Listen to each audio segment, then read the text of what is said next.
دولة سان مارينو موجودة بالكامل في وسط إيطاليا، معناها دولة في وسط دولة.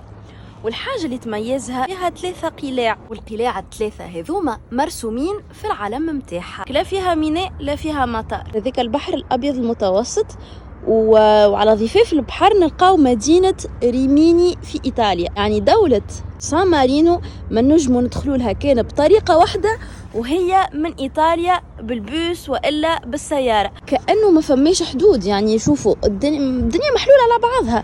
هذه حاجة تعجبني برشا في أوروبا. موجود فيها زادة تيليفيريك، تعتبر أول وأقدم جمهورية في العالم ما زالت قائمة ليومنا هذا، وتأسست عام 301 ميلادي، يعني عمرها أكثر من 1700 سنة. حبيت نوريكم الطلعة متاع القلعة كيفاش، شوفوا كيفاش اهو كالدرور.